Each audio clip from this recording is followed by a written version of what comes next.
Okay, hi Nikki, are you there? I am. Yeah. Good afternoon, what you drinking? Chatting to you and having a cup of tea.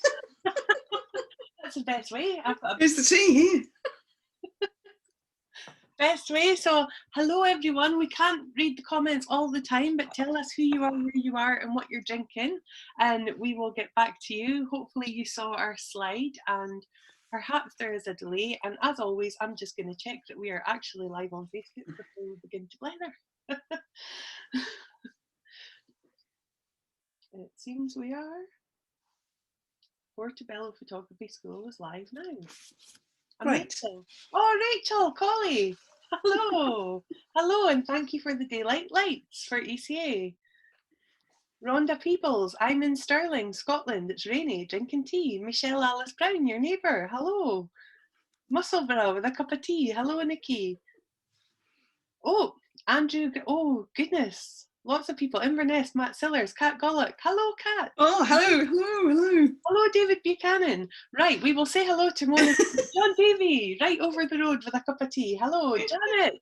Hey, you're going to mention Janet. Right, I'm going to put this down because I'll just keep going. Ah, nice. Okay. Right, I'm going to... KCR from Yorkshire. Good like. Buchanan from Collington. Right, I'm putting my phone down because I'll just keep... That's what I will hear. Hello, Nicky Bird, and thank you for joining me for a blether. We'll be open and honest and transparent and say we had a mini practice earlier, so thank you. You did, yeah. For participating in that, because there were a few wee glitches and Nikki is an expert. So if you ever want a folding image, which I messed up a little bit last time, you have to put it in a PowerPoint, even if it's just one picture. So that's the pro tip from Nikki, who is a professional in multiple ways. I said I would give a few announcements. So first, we've got short courses coming. So if you want to come on like short, sharp Portobello Photography School courses, night photography, abstract and mindful walks, please sign up. And thank you to Kiva Leeming for this beautiful book. Remember we shared during lockdown, I was sharing some of the examples of how artists and photographers were responding to lockdown. So this is Levy Leversham in Manchester, and she took portraits of her neighbours through their windows, which is, it became a very kind of new way of seeing during lockdown, this kind of Hopper-esque portraits, but these are so much more than that, and there's actually thousands of photographs, hundreds of photographs in this book. So thank you, Kira. I will treasure it. I will add it to my bookshelf, and thank you for the nice message. But also coming up is a talk with Callum Colvin in a month's time, and a talk with Paul Shing, who's round the corner as well, in 2 weeks' time. More about that later, but now Nicky Bird take the floor, and it's all about Nikki, and I'm so glad that I could interview you here today because we meet quite a lot and you've been such a friend and mentor to me for about 20 years.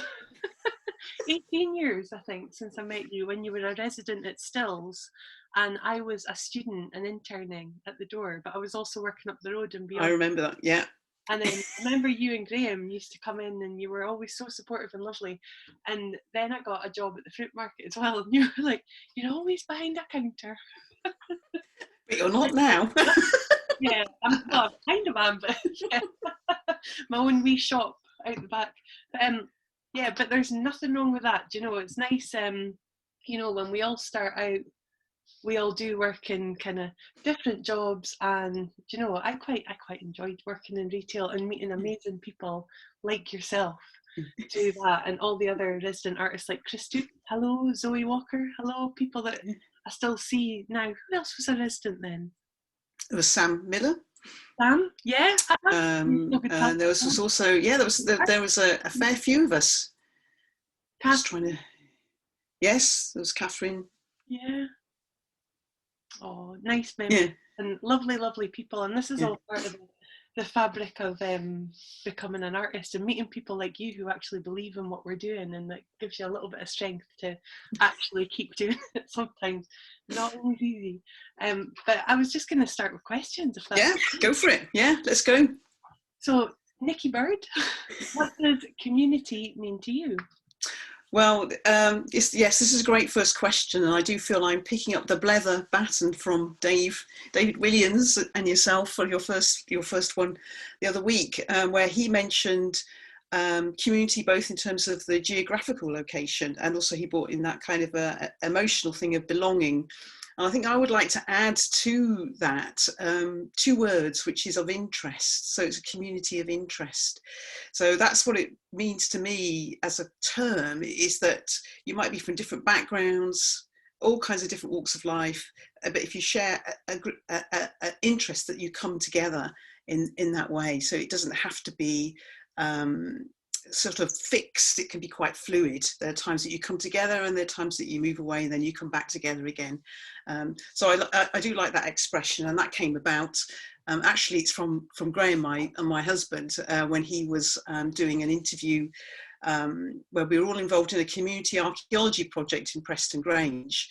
And Peter E. Ross, who's obviously a Portobello resident, was documenting that project, and it was a really great phrase of how to explain the group of us who'd come together, whether it was archaeologists, volunteers, photographers, people who lived up the road, people who had no connection to the area like us, but had that interest in what social history existed there.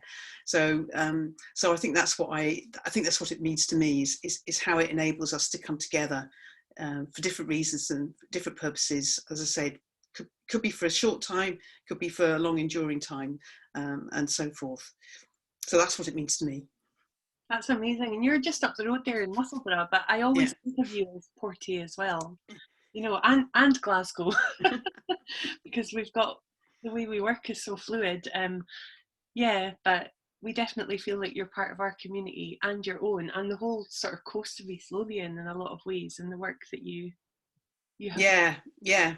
It's the kind of, it's that landscape as well. Again, that's another thing that can bring people together, is that interest in the land, how it's changed, different uses, hidden histories, all those kinds of things. And we're so honoured that you've done this so well in Portobello. I'm glad to. Captured the hearts. You really have. Like, every time I see a bit of Buchan's pottery now, I want to buy it. I'm like, I'll buy that for Nicky, and then I think she's probably got quite a lot. But yeah. So moving on, what is your favourite photography quote? Well, this is also another great question, because, and I would like to, I was kind of, when we were talking earlier, I was saying that sometimes you've got kind of quotes that live in your mind, and this is the one that lives in my mind, and I had it was great that got studies in photography, where I was able to do kind of a short kind of photo essay, about this project, and this is the words of Milton Rugavon, and you can see that he photographed Scottish miners in 1982. Because I want to get his words right, I'll just read the quote, if people would bear with me. So this is his words. Once you have studied the pictures for a while, they begin to speak. I'll have to ask you to write your own captions. Look at them closely. Look into the eyes of people and let them speak. They tell you about their lives, and I think that quote is so applicable to so many different kinds of photographs, and it also just kind of reminds us, even though we're looking at images very quickly these days. Often that will be our experience about that way of a kind of a slower, closer looking, and doing our own detective work in a photograph, whether it's a portrait or of a landscape. But obviously in his case it was portraits, but landscapes actually did feature in his work when he came to Scotland. So that's one that's kind of living in my mind at the moment. And yeah, so pertinent. We were saying earlier as well, studies keeps popping up in these talks. Hello, Alex, Robin, studies team, Rebecca, I will answer your email, I promise. And yeah, just in terms of conversation and dialogue and photography in Scotland, it's good that they're still in print, I think, as well. And it was nice. I loved seeing your article in here, and I loved that it arrived just before Ella Murtha turned up over my wall for a Blether, because she'd commissioned me to do a portrait of her. So I was like, your mum's photos are in this Scottish magazine. So it was lovely to get a photo of Ella with the magazine to send to Nonnie Stacey. Hi Nonnie, if you're there. you know, so she could see Ella had seen the article. But again, that's kind of just lovely interest, community. You know, where does our community stop? I know Portobello Photography School is all about our postcode here and the history of photography, which is so rich here. But I do love the notion of interest. So thank you, and quote. And here's one of the kind of more pressing questions. If you could change one thing about the photography world, what would it be and why? I'm going to come in on the archives here. Last time you and David were talking about the, you know, collections and being collected and the importance of that and the difficulties of that that the photography world in this country faces. So that was with the topic of conversation. I like to kind of, it's the online archive. I feel that the online archive is particularly fragile, and if I could change it, you know, as a benign despot, and been around years ago while we were setting up websites and all the rest of it, is how could we have looked after these online presences better? So every website revamp, some kind of erasure of an online archive happens, and what we're talking about is this kind of transient. Often they might be community-based works and so forth, but those can sort of disappear off the radar quite quickly. They sort of become harder to research, harder to find for the other generation to find, and all the rest. But it's also a kind of backstory of certain kinds of institutions, not always photographic. It applies to different organisations as well. So that's my thing that I would, you know, wish I could kind of change, is just say, you know, before we do a revamp of a website, what's happening to all the different archival materials that are attached to it, because they do tend to, as I say, disappear off the radar once there's the revamp has happened. But the online archive is actually extremely important. And obviously we're in a period where actually physically going to archives is very challenging. So, but it's also about what those online archives tend to have represented. So that's what I would, you know, nail my colours to the mast about those. I totally agree, because I've done so many residencies myself where, you know, that's been a big part of, like, the funding stream as well. Yeah. I mean, you know, that the artists should engage online with a wider audience. And I remember, hi Lorraine, if you're there as well, but for Wood End Barn in Aberdeen, where I did a year-long project about allotments, that was a big part of the funding. Yeah, Nicola, I remember. Yeah. funding. Hi Nicola. Yeah, and then their website got revamped, and there were difficulties within that. It was nobody's fault at all. You know, it's kind of like this thing. It made me think when we were talking, because it was a part of the work. It was a big part of the work. And I remember getting David Officer, if you're there, he was printing out the blog that I was writing, because I was working in Glasgow, living in Edinburgh, and going up to Aberdeen every weekend. And he would print out my blog and stick it up in the shed so the plot holders could come right on the blog. So that was our sort of crazy way of archiving and bringing it to people that didn't necessarily want screens. But I wonder if this is a bigger conversation. Yeah. Even in, well, not even in, sometimes, you know, participatory projects in education, it gets sidelined to the main event, if you like, but it is the event. And I think if we look at work that's been made in the 70s and 80s now, speaking back about Tish Murtha and things, yeah, you know, how is it disseminated and kept, and who looks after it? And and how do we, and it is about that, you know, how future users can access, you know, like Frankie Raffles and all that kind of thing that you've been involved with as well. So that's why when I was thinking about watching, there's lots of things you sort of like really massive things. I was just thinking, well, that's actually quite significant, because that happens all the time. And you also do recognise and appreciate that when this happens, you know, organisations are usually trying to really address their survival and how do they move forward, and who looks after all that side of things. So you do realise there are kind of practicalities that are involved in this kind of thing. Yeah, So if anyone's got answers for this and wants to kind of help all these lovely organisations and artists, someone's trying to phone me. Sorry, phone me later if you're listening. Hopefully we're still live. Are we still live on Facebook? Is someone trying to phone me to tell me we're not? It looks like it says live here. It says live here. Okay. Yeah. let's assume that it is. Lost my train of thought completely because the phone rang. I'm sorry.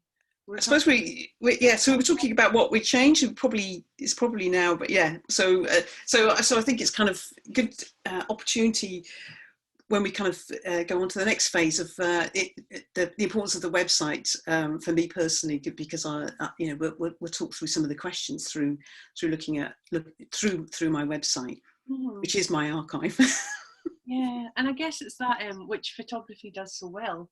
How do you preserve that immediacy of things being shared online to a wider audience? And it would be impossible to capture it all. But yeah, I'm into this. If anyone wants to kind of give kind of feedback and suggestions and help out all these Scottish organisations, I can almost hear Malcolm Dixon groaning in the background there, going, "We need to do this with like we'll all have all of this online content that we need to do, but then everyone's so busy and tired." Yeah. You say, so next question is, tell us about the work you've made here in Portobello.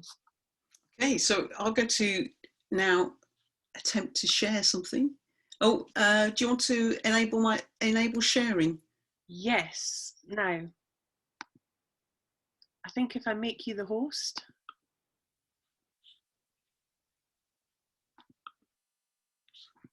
That should work. Okay, let's see. Yes, we have here. And I will mute myself. Yeah. Okay, so can everybody see that? Is that okay? See, not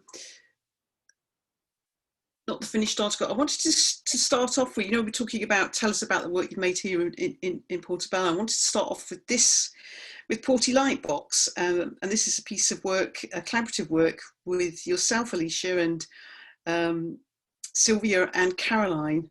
And at this point we were all calling ourselves not the finished article, and I'll just drop it down so you can see the names of Caroline and Sylvia as well, and there's also links to their own work and their websites. And the reason why I wanted to sort of start off with this is that, and also Alicia, for you to join in the conversation with this, because when we came together as a kind of collective, really, I mean, it was for a short period of time. We did a number of things. But what was important, as well as, we did kind of talks, but we were coming from sort of different positions within our kind of mini group, if you like, and also it was we would talk about work in progress together, and that whole idea of kind of mentoring each other and supporting each other was really important at that time. None of us were based in Portobello, but this is where we were kind of moving towards maybe kind of thinking about this joint piece of work. And the Portobello Lightbox, I mean, it's a really great opportunity to make sort of site-specific work, and that we did this. I think this came up relatively quickly, where we wanted to make this work for International Women's Day, and this is kind of quite an unusual work for me, where all four of us came together in different ways. I mean, there was Caroline, yourself, and myself, who selected pictures of our elder female relatives that were significant to us. And Sylvia did this kind of really beautiful kind of graphic that kind of linked up the three images together. And then we had a kind of like a little bit of an opening around the lightbox and stuff like that. So this was really the first one. And I think, Alicia, this was, you hadn't actually moved to Portobello at this stage. No, and we hadn't intended to either at that stage. We'd been looking at New Haven and being drawn to the water. I was pregnant, and then just serendipitously through this process, we ended up viewing and buying a house in Portobello. So my nana was greeting us as we arrived. It was so lovely, and my nana passed away just after I became pregnant, so it just became more, it took on this extra significance for me that she'd kind of she joined me on this extra journey, which was lovely. And I think for all of us it was more personal than work that we'd made before. Yes, yeah, and I think that's what, you know, sometimes it's really good to have these things that are very that are quite short, and and they're temporary works, and you know, they just allow you to kind of do something else. And this is where the kind of dialogue within the group was. Which I really kind of appreciated. So the central image is a photograph of my own grandmother, and at this point, unfortunately, she had quite severe dementia, but this is very unusual for me to use a photograph that's actually a direct and got some autobiographical link. And she's actually about 16, 17, dressed up in the uniform of my granddad. So there was lots of layers to you know, while there kind of was it was a way of sort of celebrating as well as marking someone that was going through these quite significant changes, losing their memory and so forth. And I think was it Caroline's great aunt or aunt? Yeah, it's Caroline, you'll be able to, I know you're here, so you'll be able to. So she's there to come, yeah. She came along, remember, to the event. Yes, she did. Yeah. Oh, nice. There was poetry as well, and remember, again, an online archive. Didn't we have a Tumblr blog? Or yes. And Caroline cleverly said, "We'll have a WordPress blog." And then within that, she added poetry as well. Her father-in-law. Yes, yeah, and this, yeah, and also I think. It was also been really great that we've managed to keep up the connections, even though we've gone on sort of different paths. You know, obviously there's been your line of work in the way that you've used portraiture in the community and so forth. And then Sylvia's made this, you know, with her beautiful exhibition Blether, you know, that kind of, I might not be pronouncing that right, but, you know, the way that again, that kind of slippages of memory in the way that she was using, you know, uses the almost the materiality of the photographic print and her surreal kind of collages. And then of course Caroline's been working, you know, now doing her PhD, looking at kind of you know, women photographers, you know, what was the role of women in early Scottish photography. So I wanted to start off with this, and also because Porty Lightbox is a bit of a feature and has had quite a long history of different kinds of almost like mini events happening within the Lightbox itself. And I think Artwalk Porty have got Artwalk projects have got their are using it at the moment, so it's got this kind of rotating life. It's wonderful, and that sense of community with the Lightbox as well, with Peter, who you've already mentioned. You know, Peter and Steve helped us out so much, didn't they, in kind of implementing this and getting it ready. And I'm just remembering that, you know, we started off, it was exquisite corpse that we were interested in. Yes, yeah. The consequences. So it was like sort of serious dialogue, but quite playful, the way we were working. And I remember going, Caroline, when we do our talk, we'll do this, which will be in a while because she's got a lot going on just now. But I remember her being in my studio and we were sitting cutting up and tearing up things, and I was also trying to arrange a second viewing of this house that we live in now, and her going, oh, "That's my best friend's childhood home." And these kind of like other serendipitous moments, because I hadn't mentioned to her that we'd even viewed somewhere in Portobello, I think, and it was like, wow. So this becomes really loaded with, for me, with extra emotions and memories, and you know, yourself and Graham and Margaret and Peter introducing me to people who then became my new neighbours. So I'll stop sharing that now, but just go, that's it. And did you want to show other work from? Yeah, so did you want, so with the, I think when we talk about kind of more, this moves more now to the idea of place, really, place in Portobello. So I'm just going to see if I can get this back up and share. And I'm going to go to the decorators. And hopefully everybody can see this.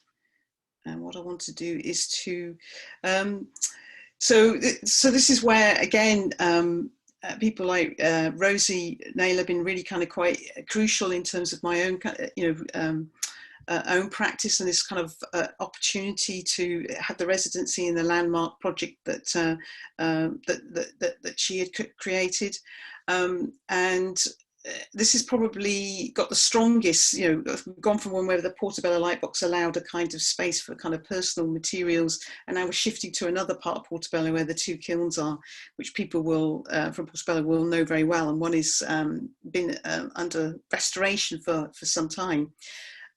So in terms of when I met Rosie initially to talk about a potential project here, I was very intrigued by these kilns, and the fact also there's sort of a bit of a, you know, bit of, not kind of a waste ground might be a kind of slightly the wrong word, but this sort of when there's kind of like areas where some kind of redevelopments happened, and then some areas left as sort of like scrubland almost, or what have you.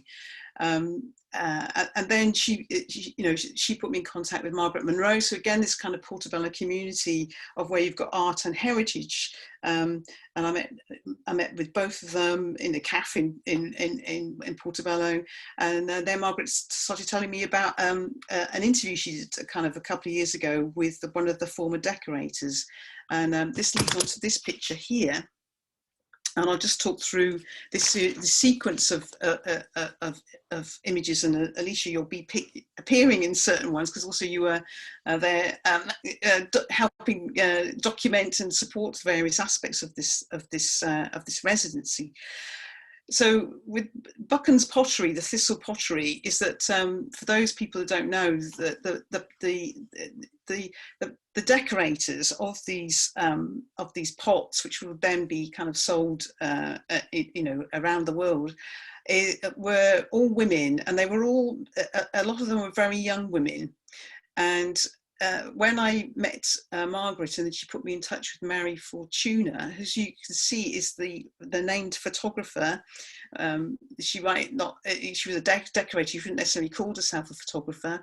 And so she's a 17-year-old photographing, you know, two other decorators that she would be working alongside. And there's also an older woman called Kitty who's leaning on the front. And there's something rather, when she showed me, Mary actually showed me this photograph, I thought I just was kind of really drawn to the kind of not only the aesthetics, but some of the kind of the untold story, if you like, that this kind of prompted in me. And obviously I was also listening to her talk about and recall this very memorable experiences that she had of working in the decorators' kind of workshops, of which there was no visible sign in the landscape now. So this became quite a key image, and what I'll do now is just kind of go through the people are most welcome to kind of come back and look at this material. But this is where photography is such a great term for me, because it's so expansive. You know, you can have art photography, you can have constructive photography, you have documentary photography, and then we have all this vernacular, what's called vernacular photography, for want of a better word. And it's a way that these kinds of, and this is the workshops again, the kind of, these are all gone, but you can begin to see, here they are with the Christmas party, and it's a way these kinds of photographs, again in relation to the landscape now and other kinds of photographs, start to prompt these narratives, stories that so this kind of world of work of largely of women that has disappeared. And so this eventually leads to a chain. We'll go back to this community with the Art Walk projects. It leads to a chain where you have a chain of conversations, and one photograph leads to another. It leads to having cups of tea, and it leads to, this is Irene. Irene Forbes, who was in turn talked about very significantly by the women who were sort of 17 to 18 when they were painting these pots, because she was the head decorator and made designs. And so going with Marie to talk to her, and then she produced a whole bunch of photographs. And what's really interesting with these scenarios is that people are bringing their own personal photographs, but they'll have other photographs like press photographs. There's quite a few press photographs, and you'll see these on various Portobello Facebook websites where people are kind of, you know, chronicling their own kind of recent history or pasts and so forth. So again, that kind of, there's always this sort of generosity of conversation which photographs seem to really facilitate very effectively.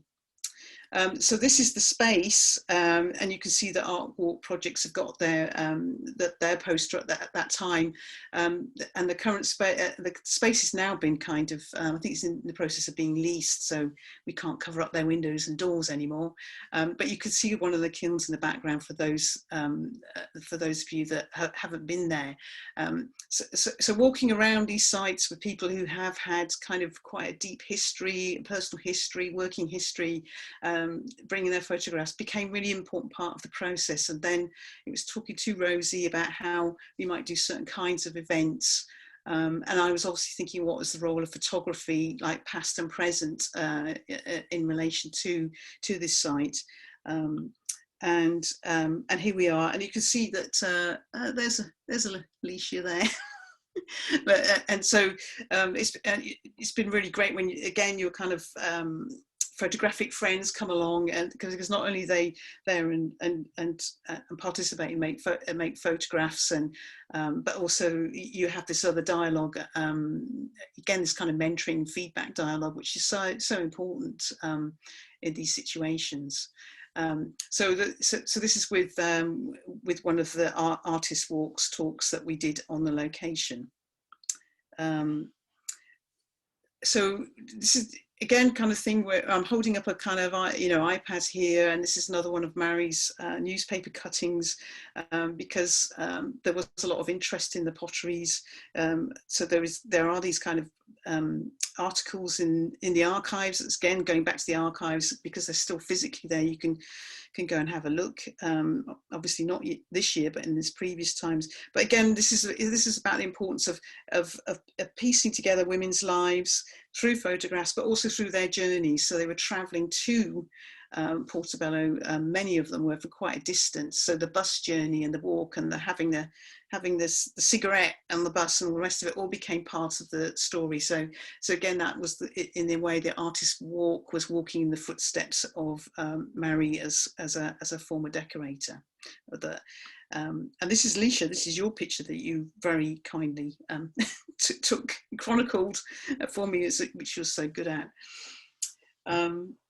So on the website, you can see a kind of journey through trying to show about how a project how it develops, how it elaborates. And this is a composite image. And this is an image then I began to talk to Janet at Eastern exhibition. So again, this chain where you've got artwork projects, you've got different members of the local community, you've got new people coming in who haven't been to that site for many, many years. And then you're thinking about how to not simply just how to insert the kind of image from the past into the present, and what is that going to do, and what impact is that going to have, and how's it going to speak to an audience that may be unconnected to that history, may have no knowledge of it, and so forth, and how might that communicate. So speaking to people like Janet and Easton, this idea of who you're in dialogue with production is, of course, really important because of those production values, and also because it's outdoors. How do these things survive the Portobello wind, which was very very evident when we were planning this work. This is sort of like the February time.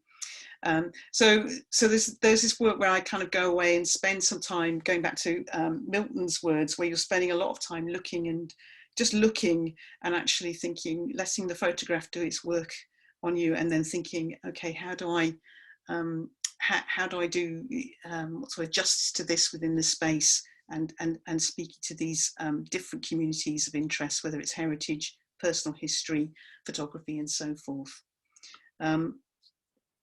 So this is something about the stories of the decorators, is that they always signed. They had a signature, which wasn't their kind of. They had a symbol. They were represented by a symbol. So each hand-painted pottery had the women's own sign at the bottom of it. So if you're going to any charity shop and you see Buchan's pottery, look at. So I became very interested in the bases of these objects, and linking up the particular woman with her signature and with her painted pot.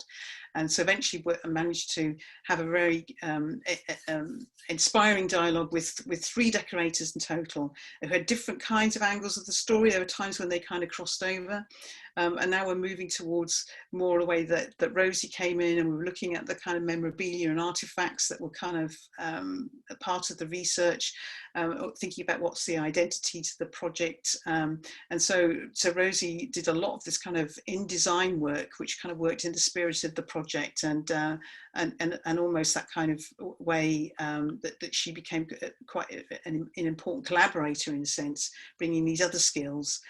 So this is a Eastern team in action, putting up the poster, and then there was different recordings which I won't replay here, but you can actually hear the women speaking about their memories of working in Buchan's pottery, and their memories of each other, and also how they remembered other women, this other older generation that have now passed.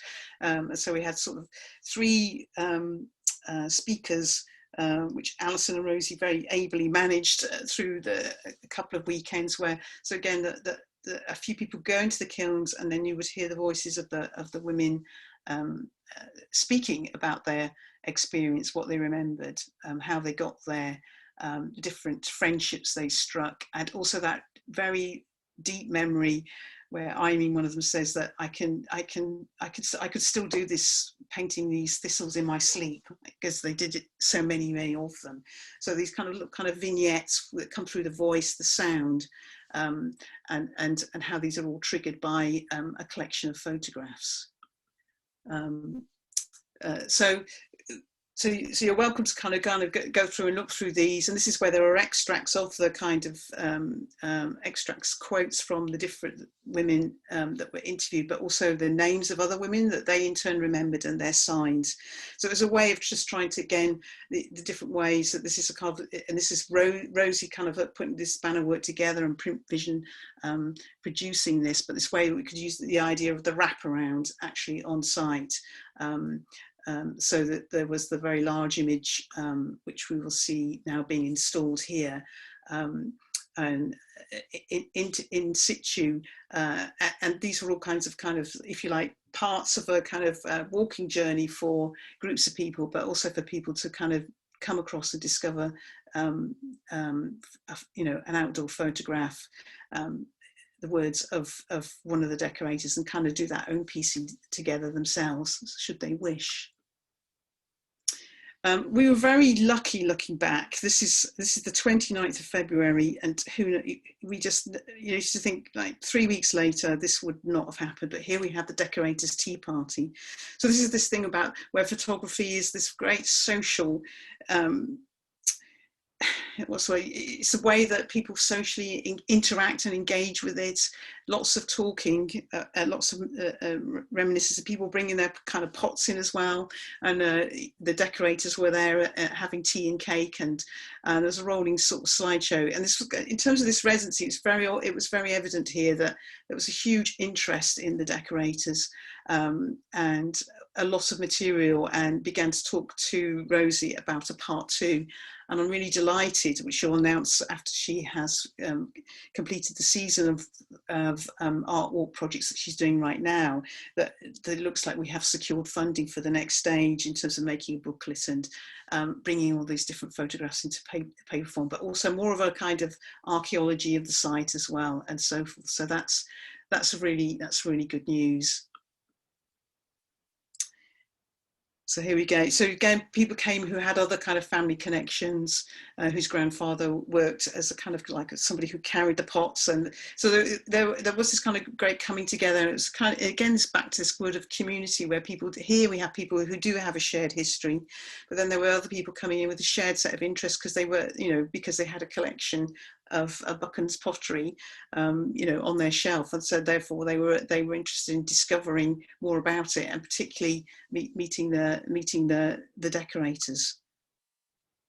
And so again, you can see the different kinds of events about gathering people around the artifacts, talking to them about things on location. Something unexpected things happened here, and you can see Ellie McMaster did some great, really great documentation, because I'm in there kind of chatting away. So it's the kind of eyes of other photographers on helping me, document this project with artwork projects as well has been really important. So I'm mindful of our time, but I'm going to finish off with these kind of couple of images before we kind of, so here we have Karen and Linda, and they turned up on the last day, the last talk. I didn't know that they were coming along. Suzanne Ramsdenthal, again, a really great friend and photographer, came along, and she photographed the two of them standing next to them. So at the time that I saw Mary's picture at the beginning, she'd forgotten their names, and then by the end of their project, they turned up, and they also turned up with their with Karen's own work, as they said that they would paint their own kind of pots that were sort of slightly spoilt and wouldn't. I want the real young ones. Yes, so she turned up with who's now been her long-standing husband, but painting these for her boyfriend. So there was lots of this kind of quite dynamic kind of conversations on site with artifacts and photographs. And so it's really great that we have the opportunity to pick up these threads and work on a part 2 next year. Brilliant. Honestly, I think you've answered the next question organically, which was, how does place reveal itself through the lens of your work? And yeah, I think we covered that. Yeah, and those Neil Young plates are amazing. I'd seen them for the first time was it yesterday? Beautiful. I hadn't seen Suzanne's pictures because Suzanne's my colleague. I sit next to her in the College of Art in the office, or used to. And Rachel, you're sitting in our office right now, Rachel Collins, in the office here, as the building adapts to the new abnormal. So, 2 final questions. Do you want me to read them both? And you can... we can wrap yeah. I've asked if anyone's got any questions as well, just type them below in the chat. So they are, which notable photographers have linked to Portobello, and what can you tell us about them? And where can we see more of your work and their work? Okay, well, I would like to change this word notable, if I may. I would like to change it to influential, and thinking about the kind of Portobello connections, because hopefully what we got from our kind of Blether is the importance of kind of, informal support, kind of morale and all that kind of thing. So 2 people who've been really influential on me feeling kind of, both on work and the different kind of dialogues we have, is Peter E. Ross and also Margaret Drysdale. And Peter and I had lots of interesting conversation about photography and anthropology. He's been quite a chronicler of gathering stories, and his book about travellers is currently in the Portobello book festival. And then you've got and then Margaret who's done kind of things like with her group Wifey, people who are kind of doing all that experimental work and kind of just doing it. So it's a bit of people who are interested in it. It's a bit of looking around. It's again where the online archive or websites are important, but as well as kind of book events.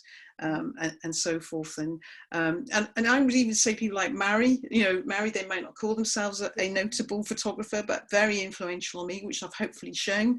And the other person I'd like to mention is someone called John Dewar, whose name I keep coming across all the time when I've been looking at different kind of communities, different locations, whether that's been in time span and the East Coast. He seems to have been the documentary photographer for Historic Environment Scotland, and so he's got and you'll find his images of his documentation of the Buchan potteries before it was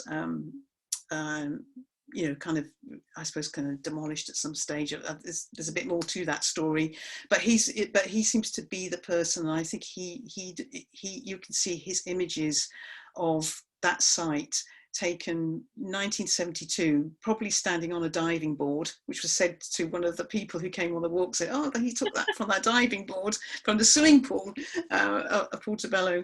But but there's a way that he's photographed space, and he's obviously commissioned as things have documenting certain kinds of changes or when things are about to go. So again, that's a Canmore, but his stuff is online, but not all of it. And this is why the physical archive and looking at the physical print is so important still. Mm-hmm. So I think that's wrapped it up. And where to see mine? Well, I've kind of like shown the website, and really, and hopefully more of my projects, we get to see at the street level show, which will hopefully be early next year. Yeah, we're all kind of like watching Nicola's briefings just to see that. But that's also going to be an opportunity to have a physical experience of the work. But there's the importance of online is going to be just still really important for the next few months, easily. Start out to street level, because partially the online talks that they are doing, and they're doing one this evening with David Eustace, Dear John. Hello David, hello John Byrne, hello Malcolm and everyone else if you're there.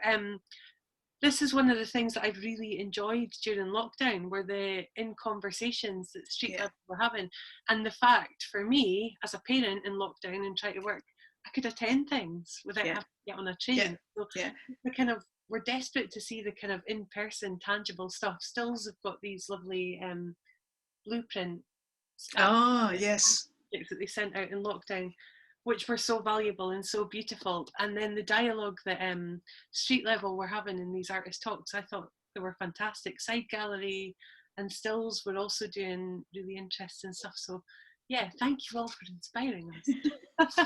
And well, keeping us connected as well. That's the other thing. And we've got a few with bottles of wine as well. And definitely. Remember the portrait that my daughter made of you, where she was all the details and the cuts and things like that are so lovely. She might not have had the confidence to draw you in such detail if you weren't on a screen. So that was lovely. And I was just going to say as well, you mentioned Margaret Drysdale and Caroline Douglas as well. They are both speaking at Glasgow Women's Library for the Morton Symposium, Women in Photography, which is happening in 2 weeks. I'm calling it week 9, 19th of November. It's like, I've got tutorials for ECA that day. It's either week 6 or week 9. So it's, the 29th of October, that's when it is, isn't it? Check if Caroline, put the right link below, but they're both giving talks, beautiful talks. So you'll hear Caroline speaking about the Swansea lasses from the early Scottish photography, and then there's Margaret will be talking about wifey, women in photography, which I declare every woman that comes on a short course with me, I send them to wifey, and we'll be talking to both these amazing photography women as things come up. But Nicky, thank you so much. You're such an amazing friend and mentor, and I can't believe you would call me a mentor, because I think of you as my mentor. But it's you see what happened in the Blether. But thank you so much for blethering with us, and I'm just going to quickly check to see if anyone's got questions, because I am aware we've gone over time. And sorry, I was probably a bit too long on some of those things. No, you're the best timekeeper I know, Nicky, honestly. I remember when you used to bring a timer to things when we were doing article, and now I do that with my students. Great talk, says John Davey, very interesting. David, hello. Much enjoyed, many thanks. Thank you both, from Anne Grove. Casey, have you got a question? Casey Orr, wonderful Casey Orr. Oh, Casey. It's wonderful to have the opportunity to hear you both talk about your work together and the way photography is central to and a tool to integrate place, community and history. Thank you. And thank you. Your faces. Oh, Casey, I just felt drawn to her when the 209 Women exhibition opened in Parliament, and that was a blether, wasn't it? And you could feel her energy. Casey, look up Casey Orr's. Oh no, Casey, I know Casey from Leeds days. Yeah. Oh. Yeah. I just met her in the last couple of years. 209 Women. Nicky, says Colin Gray, love your work. How do the projects evolve? Are they commissioned or self-generated? That's a really good question, and I think actually some of them have been self-generated, and some of them have been commissioned. So I've been really lucky that for art walk projects I was commissioned. So that really does allow a certain kind of investigation, but there are others which are self-generated and then eventually I fundraise for. So it's a mix of both. That has, you know, and you are gone really grateful for people like Rosie, Time Span, Atlas Arts, those people, like, you know, Emma and Rosie's, Emma Nicholson and Rosie Somerville, you know, who do put kind of monies together for you to do certain things, but there is that kind of self-initiation thing. You've got to have both really on the go, yeah. So you just kind of hope. That's what we're in this thing about, because obviously with collaboration and participation and this face-to-face stuff, we just got to find another way forward on these things the longer this goes on. Definitely. But thanks, Colin, for the question. That was a really good question, Colin. And I forgot that we did, when we had our re-practice run earlier, we were talking about in sickness and in health. We were, yes. Yeah. Tangible object, referring to your talk with street level. Is that what you were speaking about? Yeah, well, with Colin must have been one of the first ones. He could have been the first one. I mean, Sean Malcolm would correct us, but I remember that Malcolm was one of the first ones who did the online talk, and he was also kind of reflecting on that exhibition and the importance of the physical encounter with the photograph, as well as not negating all the different kinds of forms of photography, Instagram, you know, the way that he's distributed all those images through Instagram and so forth. And so that was really, it's been a really interesting time, I think, for us as a photography community to just to have certain things kind of reinforced. Yes, there is the importance about the exhibition. I'm really excited about the street level show, but we're going to have to think about things differently. And also this online presence has in some ways kind of opened up some doors, or, you know, hopefully my friend Irene from Oakland is there, you know, like, you know, people could come in from different parts of the world and listen and obviously tune out when they have to go and get on with the rest of their lives or whatever time of the day it is. But yeah, so I think these online talks and the way that, again, kind of following the different ones that street level and so forth have done have been actually, I've actually been dates in the diary in the end. You just think, how do we have it? We've got, you know, suddenly all this kind of cultural stuff feels like it's gone, but it was a quick reminder that actually, no, it's not gone. Yeah. You got to make your own date in the diary. I think that's the Colin speaking on that day.